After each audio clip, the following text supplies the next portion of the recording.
جربت انك تتحط في موقف انك واقف مستني ماتيريال جايالك المينا والمصنع هيقف عليها، ما عندكش ستوكس، اخر حاجة باقي عندك هتخلص ومستني ان الشحنة تخش لك، وفجأة تلاقي الفريق بتاع الكاستمز كليرز وبتوع اللوجيستكس يقولك اصل في نوة فالمركب مش قادرة انها تخش المينا والكنترول تاور موقفها.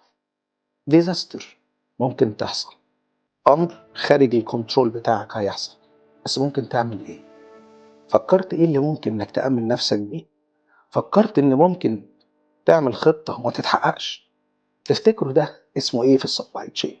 ده اللي احنا بنقول عليه ريسك مانجمنت. انك ازاي بعد ما تخطط وتجهز تبقى دايما عامل حسابك ان مش لازم دايما كل حاجة تمشي زي ما انت عامل حسابك عليها. مش لازم السبلاير اللي هيجيب لك حاجة يجيبها اون تايم، وان جابها اون تايم مش لازم تتشحن وظروف الشحن بتاعها والتخليص والمينا والنقل تمشي زي ما انت عايز. ممكن تبقى عملت خطة وتكتشف ان الاوبريشن بتاعتك حصل عندك malfunction في البرودكشن لاين، ماشين بريك داونز، عمالة ما جاتش، مخازن اتملت وانت مش قادر انك توقف الانتاج، بس في نفس الوقت مش عارف هتحط البضاعة بتاعتك فين. سيلز موجودة وبيع موجود، بس ما عندكش تراكنج يكفي انك تنقل ده. ليه؟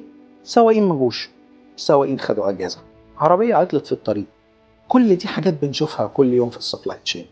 بس كل المشاكل دي، وبدل ما تعيش حياة الفاير فايتنج، تقدر انك تعفي نفسك بانك تعمل ريسك مانجمنت مظبوط.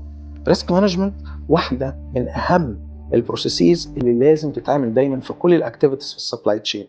كل خطوة انت بتعملها يبقى ليها بدائل، يبقى ليها باك اب والترناتيف سولوشنز، وساعات بنقول عليها بزنس كونتينيوتي بلان او بزنس كونتنجنسي بلان. كل واحدة بيبقى ليها هدف، هدفها ان لو حصل الغلط من الاول ازاي امنعه، ولو حصل ازاي لما يحصل الامباكت بتاعه ما يضرنيش. هي دي اللي احنا بنتكلم عليها وبنقول ريسك مانجمنت. لو الحاجة اللي احنا بنعملها دي مش الناس الصيانة، لو الجمهور ما دفعش